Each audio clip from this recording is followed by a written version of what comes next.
na ngay lu ngọn sông ly đã ngay trên mà điều thế ngày sang gắng mà Nhkum chẳng trốn suka pepai Htingnu cái cha cố gắng na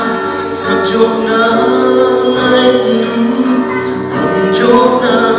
ngay su mà điều thế ngày đi theo giấc say cùng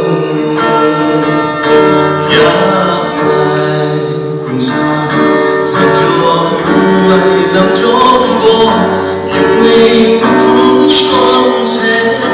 nhẹ nhàng xem Hkungga Latau chyeju trong Việt Nam ra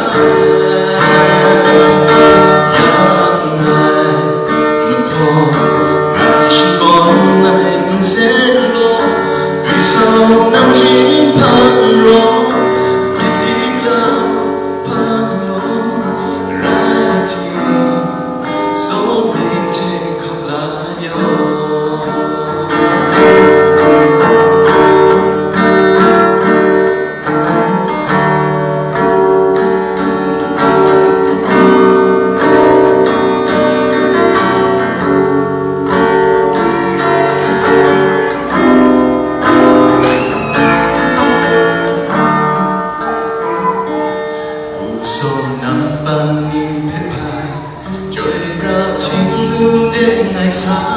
sao cho na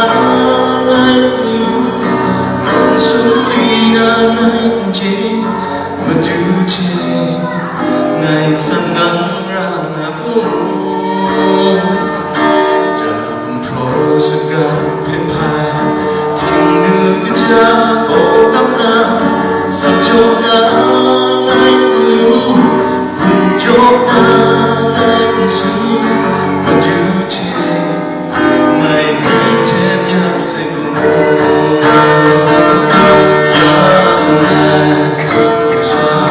sao cho đưa ai làm cho cô Yungwi Hkungga sẽ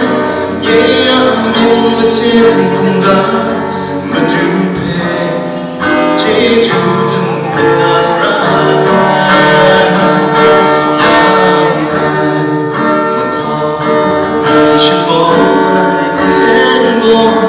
vì sao năm chỉ盼lo mà tiếng là盼lo rai thì số mê thế khắp lại yo ya ngày quên xa sao cho đưa ai làm chốn lo Yungwi Hkungga sẽ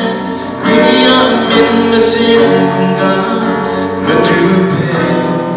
chyeju trong Việt Nam ra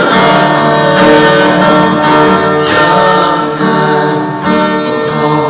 ngày sinh có này sẽ lo vì sao năm chỉ盼lo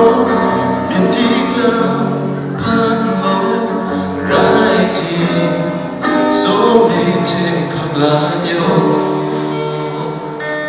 rai thì số mê thế khắp lại yo